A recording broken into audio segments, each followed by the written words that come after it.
ეს მე ვარ, გოგონა შავი, გრძელი და ხშირი თმით. ცხოვრებაში არც ერთი სიტყვა არ მithქვამს. განსხვავებული რომ ვიყავი, ამას თანდათან მივხვდი. ოტაჰარაც კი იშვიათი შემხვდა.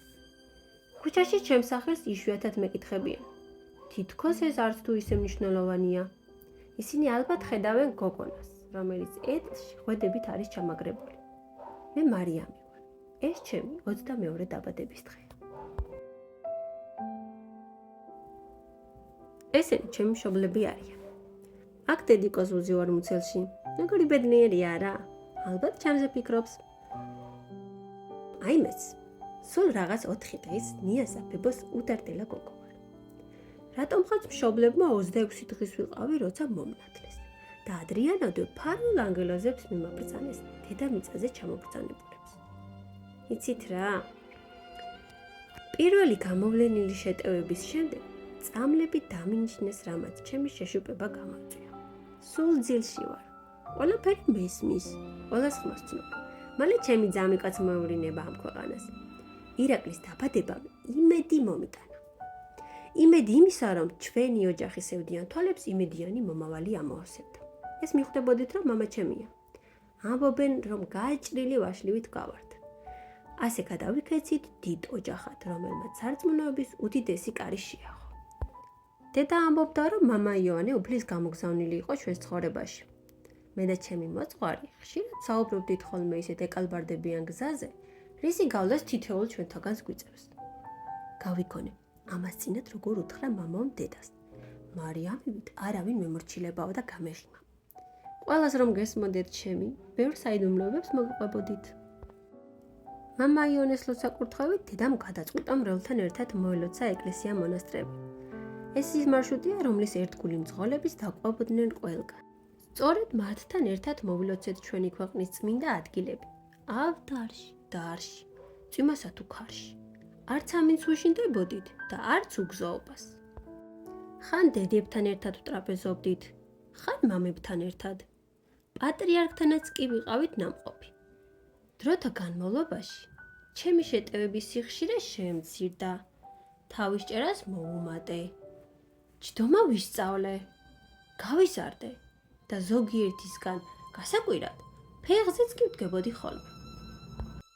ხან ბიძა ჩემი დამატარებდა აქეთ-იქით, ხან დედა ჩემი. ერთხელ დედამ მამა გაბრიელის კოსტუმიც კი მომიტანა.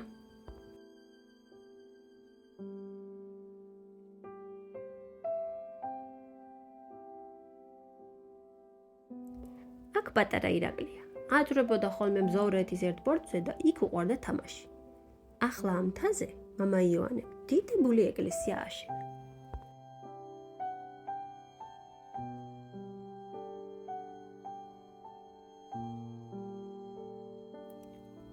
აქ დედას დიდი ხნის ოცნება უხდა. რუსიკომ დედა იერუსალიმში წაიყვანა, საიდანაც კიდევ უფრო ძლიერი დამიბრუნდა. ასე მითხრა, შენი და შენი მეგობრების სახელები იორდანეში გაუშვიო. ბევრი, ძალიან ბევრი გზა გავიარეთ. მონასტრიდან მონასტერში, ეკლესიიდან ეკლესიაში გადავდიოდით. ამ პერიოდის განმავლობაში გავიცანით და შევიძინეთ ბევრი მეგობარი. მე და დედას ხატიც კი გვაჩუქეს.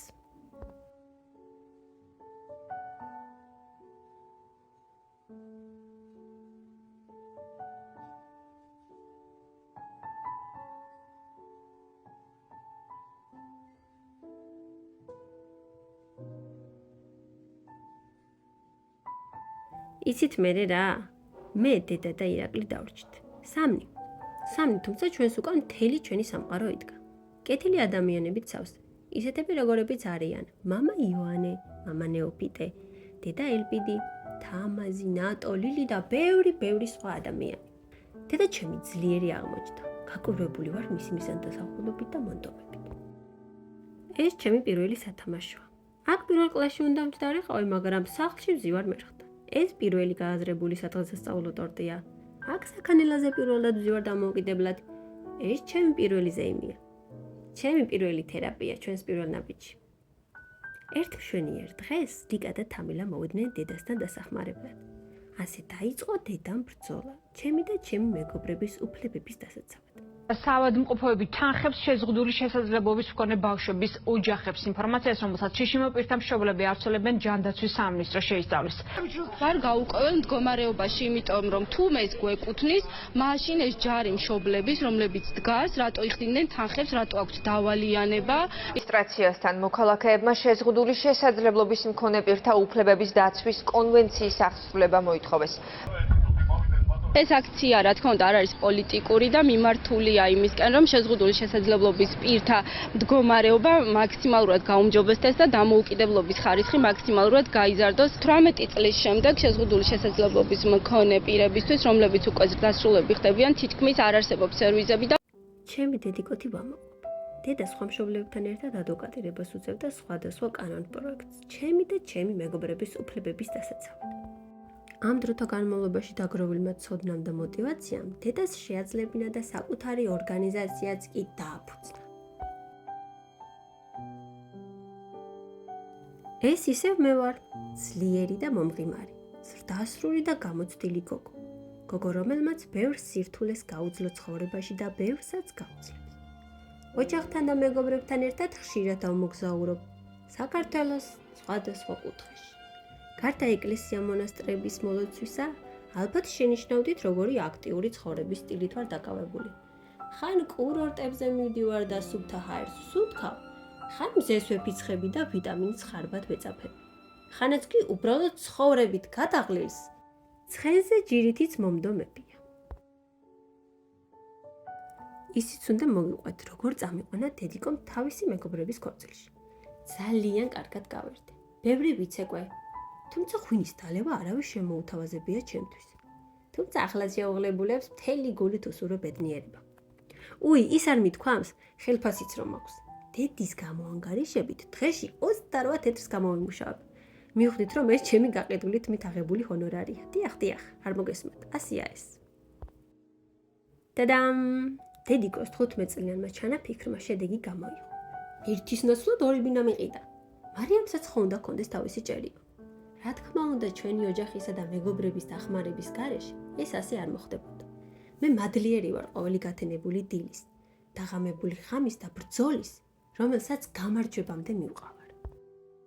ყველაფერი რა თქმა უნდა არ დაეტევა ამ წუთიან ვიდეოში. მესადე აქ ჩემი ცხოვრების პოზიტიური ეპიზოდები მეჩვენებინა. დარწმუნებული ვარ, ყველას ცხოვრებაში აქვს აღმავალი და დაღმავალი ეპიზოდები, ისევე როგორც მე. ერთი რაც დანამდვილებით შემიძლია გითხრათ, ის არის, რომ თქვენს ოჯახის წევრებს ჩაკიდეთ ხელი და არასოდეს გაუშვათ. რომ არა ჩემების გამოწვილი ხელები, მე ამდენს ვერ შევძლებდი.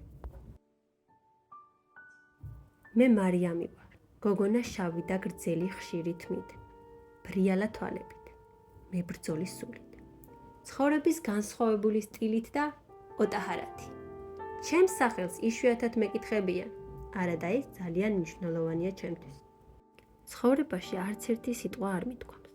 უკვე 22 წლის ვარ. ჩემი მისამართით წარმოთქმულ ყოველ სიტყვას ვინახავდი და ვიმახსოვრებდი. არც ერთი მათგანი გამიმხელია. მე მარიამი ვარ. გოგონა სიჩუმის მიღმა.